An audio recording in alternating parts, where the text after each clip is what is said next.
começamos a semana da mordomia. Vocês têm ouvido Daniel anunciar, não tem? Muito bem. E hoje é um dia especial por isso. E eu trouxe-vos uma história para vos contar. Então, a história que eu vos trago. Vamos ver primeiro a passagem bíblica. Vamos ver a passagem bíblica que se encontra em Gálatas 5, 22 e 23. Vamos ler? Diz assim: mas o fruto do Espírito é amor, alegria, paz, longanimidade, benignidade, bondade, fidelidade, mansidão, domínio próprio. Contra estas coisas não há lei. Alguma vez vocês já cuidaram de um jardim? De um jardim? Já? Já foram a alguma horta? Eu sei que os rebentos já foram. E já tiveram a oportunidade de plantar coisas, não foi? É muito fixe, não é? Mas sabem, eu tenho um amigo que ele nunca tinha plantado absolutamente nada. E ele vivia num apartamento. Então o que é que ele decidiu? Decidiu inscrever-se para ter uma horta municipal. Vocês sabem o que é? E então ele teve a sua horta municipal e ele teve que plantar. Ele comprou logo as suas ferramentas, estão a ver? Hein? Tinha pás, tinha aqui mais uma. Tinha uma pá. Podes segurar, Martim. Queres segurar também, Ricardo? Pronto, não tenho muitas. Tinha uma pá. Tinha outra coisa também para ajudar a mexer na terra. Só um bocadinho, é só para emprestar um bocadinho. Pega, Miguel Ângelo. Agora tens de prestar atenção. O David pediu, está bem? Pronto, eu não tenho muitos, mas depois tenho uma coisa para vocês. Estão a ver? E ele então com esses instrumentos começou a trabalhar. Mas sabem, quem trabalha na terra, quem é agricultor, tem que planificar muito bem as suas coisas. Exatamente. E tem que planificar. E é tudo tão planificado que eles até conseguem, mas têm que prestar atenção, David. Se não prestar atenção à minha história, eu recolho já os instrumentos todos. Está bem? Olhem, e então o que é que aconteceu? Ele planificou e ele queria ter, no final da sua plantação, 150 tomates. Qual é a planta que dá o tomate? O tomateiro, muito bem. E ele então decidiu que ia plantar porque queria 150 tomates. Lá vai a nossa arvorezinha. Mas ele pensou, sabem o que é que ele pensou? Sabem quantos tomateiros ele pensou em plantar? 150. Ele achava que um tomateiro só dava um tomate. Já pensaram nisto? Tem lógica? Passavas para a cabeça de alguém que um tomateiro só desse um tomate? Pois, não passava pela cabeça de ninguém. Mas sabem, alguns de nós somos parecidos com este meu amigo. Pensamos o mesmo quanto aos frutos do Espírito, os frutos de Deus. Nós gostaríamos muito de ter esses frutos. Amor, paz. Vocês lembram-se do que eu li? Amor, paz, alegria.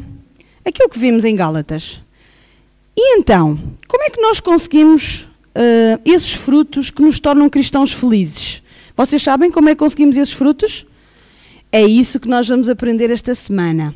Durante a semana da mordomia, enquanto os papás, as mamães e os familiares ficam cá em cima, lá embaixo nós vamos aprender e vamos ter a oportunidade de conhecer os frutos. Estás a ouvir, Miguel Ângelo? Miguel, vai arrebentar. Vai fazer pum. Está bem? Não faças. E então, nós vamos ter a oportunidade para conseguir perceber e compreender os frutos do amor de Deus na nossa vida. Mas eu tenho aqui mais uma coisa para vos mostrar. Vocês querem ver? Certeza? Muito bem, então eu vou-vos mostrar. Eu tenho aqui nesta caixa uma árvore. Sabe o que é que esta árvore representa?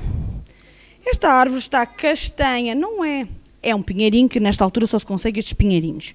Mas ele está castanho. Uma planta, uma árvore, quando está castanha, o que é que significa? Está viva? Está a morrer, não é?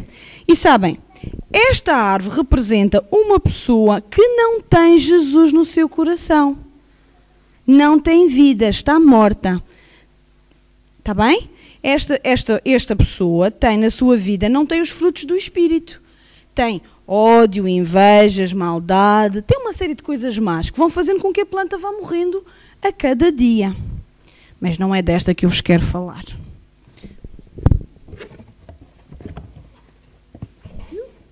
tenho aqui uma outra planta que está verdinha, verdinha, até brilha, já viram? Esta planta tem Jesus. Esta planta representa um cristão com Jesus ou sem Jesus? Com Jesus, porque Jesus parece, pois é, nesta altura do ano o que há mais é árvores de Natal.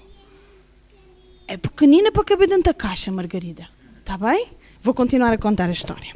E então, ela tem as suas folhas verdes, o sol quando bate reflete, é sinal que está viva.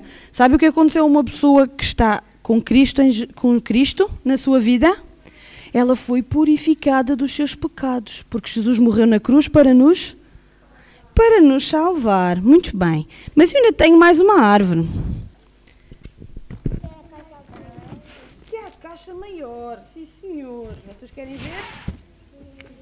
Esta é muito, muito especial. Esta árvore é muito especial. Sabem porquê? Já vão ver. Porque ela tem frutos. Ela deu fruto. Estão a ver? Conseguem ver os frutos que eu estou a colocar? Ah, muito bem. Este já não dá, que está muito pegado. Vamos pôr mais frutinhos aqui. São os frutos. Estão a ver? Esta árvore tem ou não tem uma grande diferença das outras? São frutos da árvore. Estás curioso para saber o que é? No final eu digo-te. E então, esta árvore é o que acontece quando as pessoas têm... Esta árvore é quando o cristão dá frutos. Como é que o cristão dá frutos? Porque permanece junto do seu Pai Celestial. É ou não é? Uma pessoa assim, que tem um contacto diário com Jesus, dá fruto, que é isso que a Bíblia diz, não é? Ok, então vamos só terminar. Deus quer que eu e vocês sejamos árvores que deem muitos, muitos frutos. Está bem? Frutos do Espírito na nossa vida. Vocês querem conhecer a primeira característica do fruto do Espírito na vida de um cristão? Querem? Então combinamos amanhã, fazemos encontro às 7, para nós falarmos de um fruto. Eu vou-vos dar uma lembrancinha do fruto e depois vocês amanhã vêm para sabermos mais do fruto. E o primeiro fruto do Espírito que vamos estudar é o amor. Está bem? Deixem-me só contar para ver se eu tenho para todos, senão amanhã dou-vos.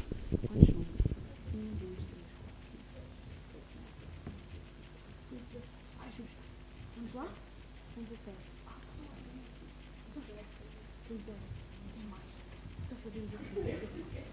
É melhor e não dá. Eu dou-vos amanhã, está bem? Porque falta não dá para todos os meninos. Está bem? Pode ser? Pode ser? Pode ser assim? Ou algum menino que não se importa de receber amanhã? O Afonso recebe amanhã? Pode ser? Há mais algum menino que se importa de receber amanhã? Podes receber amanhã, Mariana? Pronto, então vou dar aos outros meninos. Vamos lá. Vamos lá? Venham receber a vossa prendinha. É uma maçã. E vocês fazem assim, colocam assim no peito. Vocês levam, deixa só para ver aqui, Ricardo. Vocês levam a maçã, está bem?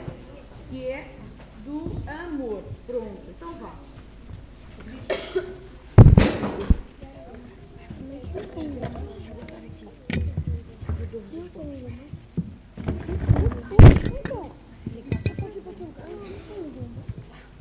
A mamãe põe, vai lá, deixa ver a ferramenta para que não te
Quando paro para pensar em tudo o que Deus fez por mim até aqui,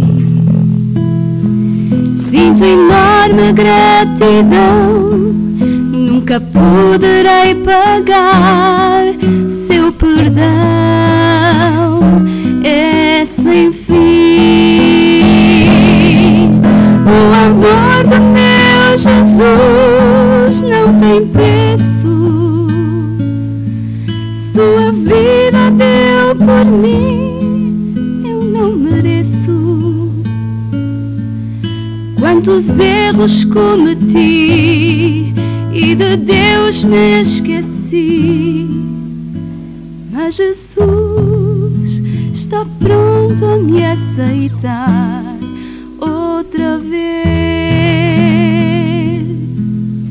Quando vejo a multidão e a violência aumentar, busco a Deus em oração. Como posso rejeitar o convite que me faz de uma vida bem melhor? O amor do meu Jesus não tem preço. Sua vida deu por mim, eu não mereço. Quantos erros cometi e de Deus me esqueci, mas Jesus está pronto a me aceitar mais uma vez.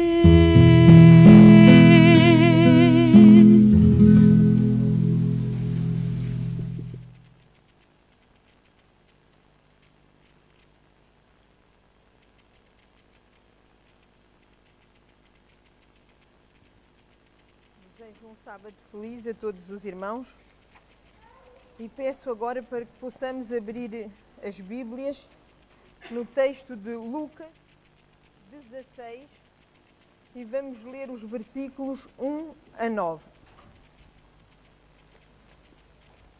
Lucas 16, versículos 1 a 9. E dizia também aos seus discípulos: havia um certo homem rico, o qual tinha um mordomo, e este foi acusado perante ele de dissipar os seus bens. E ele, chamando-o, disse-lhe: que é isto que ouço de ti? Presta contas da tua mordomia, porque já não poderás ser mais meu mordomo. E o mordomo disse consigo: que farei? Pois que o meu senhor me tirará a mordomia. Cavar não posso, de mendigar tenho vergonha. Eu sei o que hei de fazer para que, quando for desapossado da mordomia, me recebam em suas casas. E chamando assim um dos devedores do seu senhor, disse ao primeiro: quanto deves ao meu senhor? E ele respondeu: 100 medidas de azeite. E disse-lhe: toma a tua conta, e assentando-te já, escreve 50. E disse depois a outro: e tu quanto deves? E ele respondeu: 100 alqueires de trigo. E disse-lhe: toma a tua conta e escreve 80. E louvou aquele senhor o injusto mordomo por haver procedido prudentemente, porque os filhos deste mundo são mais prudentes na sua geração do que os filhos da luz. E eu vos digo: granjeai amigos com as riquezas da injustiça, para que, quando estas vos faltarem, vos recebam eles nos tabernáculos eternos.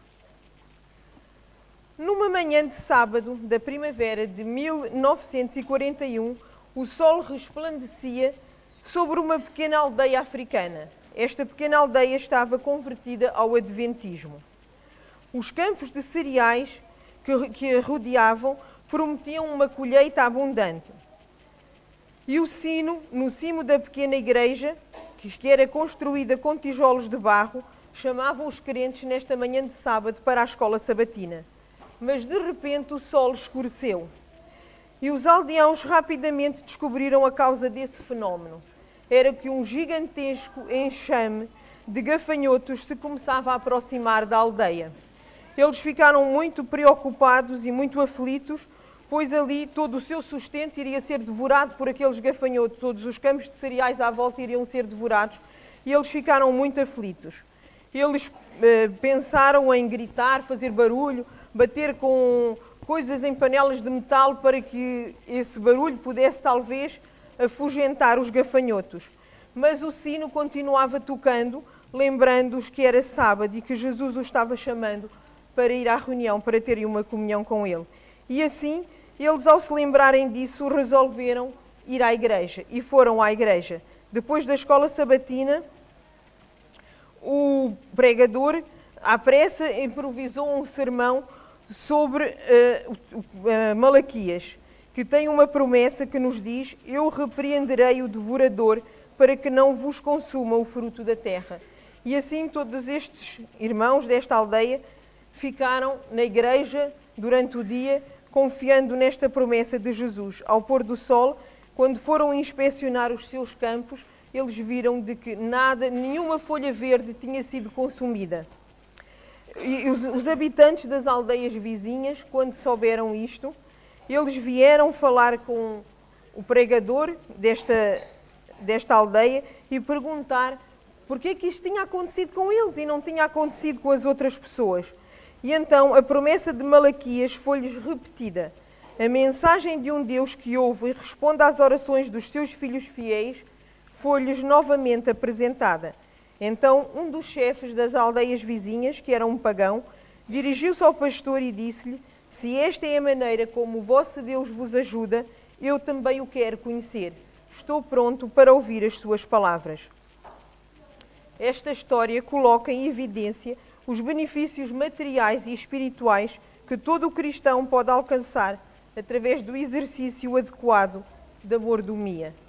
Porque foram mordomos fiéis, estes adventistas africanos não apenas viram salvaguardados os seus bens por um milagre divino, como também tiveram a oportunidade de testemunhar a sua fé. E esta parábola que nós lemos ao início, ela é uma das parábolas de Jesus que nos fala da mordomia. Há outras parábolas, mas esta realmente eu acho que é uma das mais difíceis, pelo menos para mim. Foi um pouco difícil entender esta parte em que Jesus diz, o Mestre diz, para que nós possamos ganhar amigos com as riquezas da injustiça. Mas através de algumas outras histórias mais que eu tenho aqui para vos contar, experiências de alguns irmãos nossos, nós vamos ver a forma de construir e de gerir relacionamentos com os outros, relacionamentos que nos levem para a vida eterna e também aos outros. Esta parábola, eu creio que tem como objetivo mostrar que as pessoas que nós vemos lá fora, as pessoas do mundo, eles usam todos os recursos que têm para proveito próprio, mas usam de uma maneira, podemos dizer, inteligente, porque eles não fazem aquilo de qualquer maneira, eles pensam, eles lutam por isso. E nós que temos todos os recursos de Deus à nossa disposição para usarmos para bem da causa de Deus, para bem dos outros e até para nós próprios, nós não usamos isso, não fazemos como aquele mordomo que, apesar de não ter procedido bem, ele soube precaver-se para o futuro. E nós temos um futuro à nossa frente, um futuro eterno, no qual também nos devemos precaver. Os discípulos de Jesus devem mostrar ser mordomos astutos do tesouro, do Deus, dos recursos que Ele nos dá, do dinheiro, também do tempo e dos talentos. Hoje de manhã eu vou-vos falar destes 3 recursos que Deus nos dá: o dinheiro, o tempo e os talentos. Nós podemos, através destes 3 recursos que Deus nos dá, construir relações que durem para a eternidade. Portanto, todos os bens materiais e imateriais que cada cristão tem devem ser investidos agora, neste momento, para o avanço do reino de Deus sobre a terra e para a salvação das almas que estão ao nosso redor. O dinheiro é um desses recursos que Deus coloca à nossa disposição. Portanto, todos nós, como adventistas, somos chamados a ser mordomos do dinheiro que Deus nos dá. Alguns teremos maiores bens, outros menos. Alguns têm uma pensão mínima, outros têm uma pensão maior. outros têm um simples ordenado mínimo para gerir, outros terão um ordenado maior. Mas todos nós somos chamados a ser mordomos desse dinheiro que Deus põe à nossa disposição. E nós sabemos que, como cristãos, a Bíblia nos diz que temos a obrigação de devolver o dízimo e as ofertas. Mas quando estamos a devolver os dízimos e as ofertas de Deus, a Deus, em que estamos nós a pensar?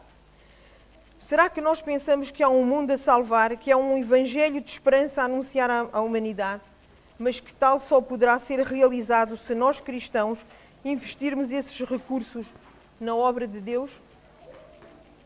O verdadeiro valor do nosso dinheiro reside em ser utilizado como instrumento de salvação para os outros.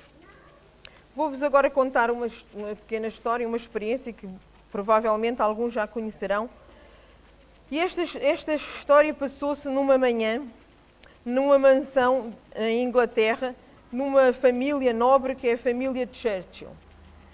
E essa mansão era rodeada de belos jardins e num desses jardins eles tinham uma piscina. E o filho deste Lord Churchill estava a brincar e caiu na piscina. E ele não sabia nadar. E estava a ficar muito aflito. Então o filho do jardineiro, ao ver o outro menino aflito, deitou-se à piscina e conseguiu salvá-lo. Este Lord ficou tão reconhecido por aquele rapaz ter salvo a vida do seu filho, que foi perguntar ao jardineiro o que é que o filho dele queria, como é que ele podia recompensá-lo, o que é que ele gostaria de estudar. E então o jardineiro respondeu: o meu filho gostava de ser médico. E então ele disse-lhe: fica descansado que eu vou pagar os estudos do teu filho na melhor escola de medicina do Reino Unido. E assim foi. O tempo passou e um dia mais tarde este jovem, filho do Lord Churchill, tornou-se primeiro-ministro. E ele contraiu uma grave pneumonia. Ele foi para o hospital e estava muito mal. Foram chamados vários médicos para o tratarem. Ele era o primeiro-ministro, mas a doença estava muito difícil de ser curada. E então foram buscar um jovem chamado Alexander Fleming, que era também médico e cientista ao mesmo tempo. E este médico administrou penicilina ao primeiro-ministro, e então isso fez com que a doença fosse para trás e ele conseguisse vencer a doença e salvou-lhe a vida. Este jovem médico, Alexander Fleming, era o filho do jardineiro, a quem o pai deste primeiro-ministro tinha pago os estudos. Nós vemos aqui como este Lord, ao investir o seu dinheiro para bem de alguém, também exemplificou bem o que significa investir nos outros os nossos recursos para a glória de Deus e benefício da humanidade. Não só salvou o seu filho, mas tem salvo muita gente através de todos estes anos em que a penicilina tem-se mostrado um medicamento eficiente. Um outro recurso que Deus nos dá, além do nosso dinheiro, são também os nossos talentos. E nós sabemos, através da palavra de Deus, que todos nós temos talentos, nem que seja um único talento. E, portanto, todos nós temos obrigação de pôr estes talentos ou estes dons que nós temos em uso para a glória de Deus e para construir relacionamentos que nos levem à vida eterna e também aos outros. Se nós tivermos um talento de pregar, devemos pô-lo em prática para bem da causa de Deus. Se nós temos um talento, por exemplo, de desenhar, devemos também usar esse talento para podermos levar a mensagem do Evangelho aos outros.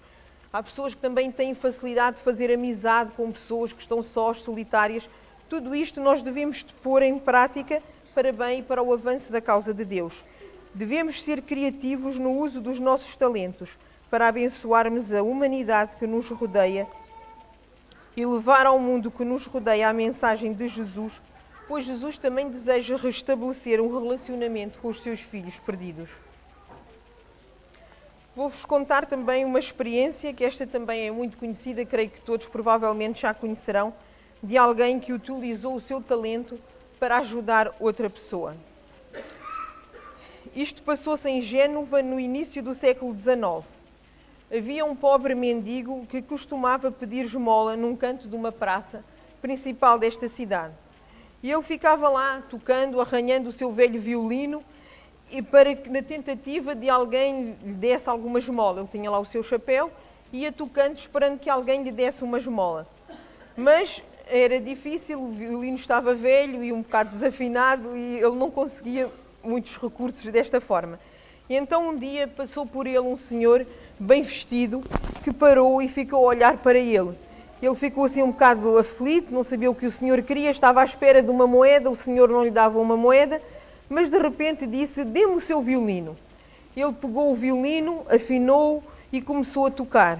Daquele violino começaram a sair uma música suave e melodiosa. E naquele momento muita gente que ia passar na praça parou e ficou a ouvir aquela melodia. E alguns foram colocando moedas naquele chapéu. Cada vez mais gente vinha e ouvia aquela música. E de repente começou-se a ouvir um murmúrio e muita gente dizia: é a mão do mestre, é Paganini que está a tocar. E neste momento nós podemos, eles ficaram admirados, aquele senhor, o dono do violino, mas ficou muito agradecido porque realmente ele conseguiu aquilo que ele precisava, que lhe dessem algumas moedas para o seu sustento. Deste modo nós vemos como, utilizando o seu talento, Paganini veio em auxílio de um pobre ser humano em necessidade. Paganini mostra-nos assim como podemos e devemos investir os nossos talentos em favor da salvação dos outros. Pondo-nos ao serviço dos outros, podemos construir relações que nos levam à vida eterna e também aos outros. Um outro recurso que Deus nos dá é o tempo. Este é um recurso escasso. Se nós não o aproveitamos, não podemos voltar atrás para recuperar o tempo, pois o tempo passa e não volta. Um cientista chamado Benjamin Franklin designava o tempo como sendo a matéria de que é feita a vida. E o filósofo William James dizia que o uso produtivo do tempo é o mais importante. Ele dizia que o valor da vida reside em gastarmos o tempo fazendo algo que dure para além da nossa vida. E é isto que nós, como cristãos, somos chamados a fazer. Devemos investir o nosso tempo na promoção da causa de Deus para fazer avançar a sua igreja. Nós podemos pensar muitas vezes que nós temos um tempo que nós damos a Deus todas as semanas, que é o sábado. É como se fosse um dízimo do tempo que Deus nos dá, o sábado. Mas nós temos todos os outros dias da semana à nossa disposição e também em todos estes dias nós devemos tirar um bocadinho de tempo como mordomos de Deus para aplicarmos parte desse tempo, criando relações e criando laços com as outras pessoas que as façam durar para a vida eterna, a nós e a elas. Também tenho uma experiência para contar relacionada com isto, que é de um monge que caminhava num cemitério em Chicago. E ele contemplava aquelas belas sepulturas que estavam naquele cemitério e, ao olhar para um canto, ele viu um homem já de meia idade que chorava junto a uma sepultura. E então ele pensou em ir e consolar aquele homem. E aproximou-se e perguntou-lhe: amigo, por que está chorando?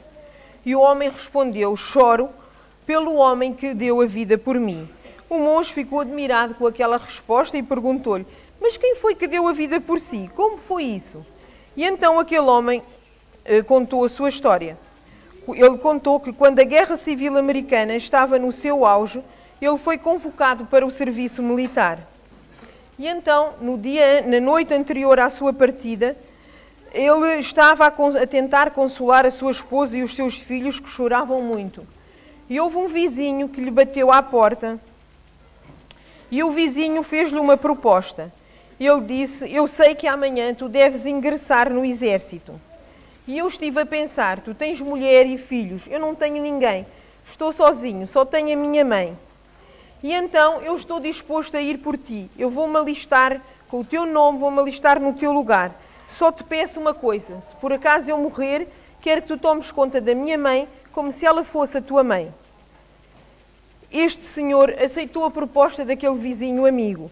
E o vizinho partiu no outro dia para o serviço militar, cumprindo a missão deste homem. Infelizmente, 2 semanas depois, ele foi morto em combate. E era por isso que este homem estava ali chorando, aquele homem que deu a vida por ele. Este vizinho decidiu investir o seu tempo de vida abençoando outra vida. O vizinho generoso exemplifica bem o que significa nós aplicarmos o nosso tempo para ajudar os outros.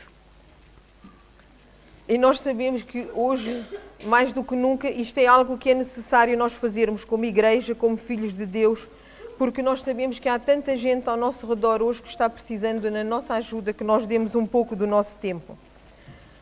A última história que tenho para vos contar, a última experiência, é passada no Japão do pós-guerra. Vivia lá uma irmã nossa, viúva, era uma senhora adventista, que tinha como único recurso um pequeno arrozal. Depois da morte do seu marido, ela ficou com 4 filhos pequenos para cuidar, para criar, e então ela só tinha aquele pequeno arrozal, era o único recurso que ela tinha para a sua vida. E esta nossa irmã era uma irmã fiel. Ela dava sempre os seus dízimos, as suas ofertas, ela tomava do seu tempo para ajudar os vizinhos, para ajudar os outros, e também tomava do seu tempo e dos seus talentos na missão evangelizadora da igreja. Ela estava sempre pronta a falar de Jesus aos outros. E houve um ano em que o seu pequeno arrozal estava muito bonito, estava verdejante, e ela estava feliz porque ela pensava ir ter, naquele ano, uma excelente colheita. Mas, de repente, houve uma praga no arroz que atacou toda aquela região. E então, muitos dos outros agricultores que também tinham campos de arroz, começaram a ver as suas plantações a amarelecer e a morrerem. Esta nossa irmã começou a ficar muito preocupada. E então, ela foi ao seu quarto, ajoelhou-se e fez uma oração. Ela disse: Senhor, toda a minha vida, tudo o que tenho, eu depositei nas tuas mãos. Tenho procurado servir-te fielmente em todos os aspectos da vida cristã. Tenho testemunhado de ti, tenho devolvido fielmente o dízimo, tenho vivido para ti. Tu sabes que este arrozal é a minha única fonte de rendimentos. Eu tenho crianças para alimentar. Tu desafiaste-me na tua palavra a pôr-te à prova. Por favor, querido Deus, se for para a glória do teu nome, mantém esta praga longe do meu arrozal. Repreende o devorador. Obrigada por me ouvires, no nome de Jesus. Amém. E então, cheia de fé, esta nossa irmã continuou a sua vida e os seus afazeres. Enquanto os campos ao redor do seu morriam e amareleciam, o seu arrozal permaneceu verde, até que o grão amadureceu e foi colhido. Deus tinha ouvido e respondido à oração desta nossa irmã, que era fiel na sua mordomia. O inspetor do Ministério da Agricultura, ao ouvir isto que tinha acontecido, todos os outros campos não tinham dado arroz, e aquele campo tinha dado arroz de boa qualidade, então ele foi ter com ela para perguntar qual tinha sido o inseticida que ela tinha usado para ter conseguido vencer aquela praga. E desta forma, esta nossa irmã aproveitou para testemunhar o poder do Deus cristão que auxilia os seus filhos que mostram ser fiéis mordomos do tesouro de Deus. Isto, mais do que nunca, eu acho que é importante para nós. Nós vivemos num mundo em que só ouvimos falar da crise, pessoas que perdem o emprego, pessoas que estão com dificuldades financeiras, pessoas que não têm nada. Nós, ao sermos fiéis mordomos de Deus, podemos também reclamar de Deus as nossas promessas nesta altura e podemos ver milagres em nossas vidas se nos entregarmos verdadeiramente a Deus e o servirmos com tudo o que temos e com tudo o que somos. Esta irmã experimentou as bênçãos que advêm de ser um mordomo fiel dos bens que Deus nos dá, sejam eles o dinheiro, os talentos ou o tempo. Nós devemos agir para obtermos as mesmas bênçãos. Deus apela a todos nós, esta manhã, para que sejamos fiéis no investimento e na gestão dos nossos talentos, do nosso dinheiro e do nosso tempo. Pensemos que com eles podemos construir relacionamentos fortes, relacionamentos redentores, relacionamentos que durem para a vida eterna.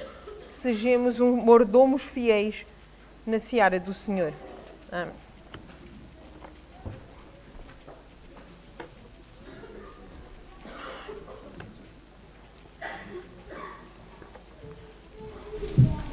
Vamos agora finalizar o culto cantando o hino 301.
Querido Deus e eterno Pai que habitas nos altos céus, queremos louvar o Teu nome por todas as bênçãos que Tu nos dás, Pai. Pelo tempo, também pelos talentos e pelo dinheiro que Tu nos dás, Pai. Que Tu possas nos ajudar a pormos tudo ao Teu serviço, que nós possamos descobrir os nossos dons e que nós possamos aplicá-los para o avanço da Tua obra, Pai. Ajuda-nos a entregarmos completamente a Ti, Pai, para que Tu possas em nós realizar o trabalho que Tu queres que nós façamos, para que Tu possas vir mais breve, Pai. Continua a abençoar-nos e a proteger-nos durante este sábado, te peço no nome santo de Jesus. Amém.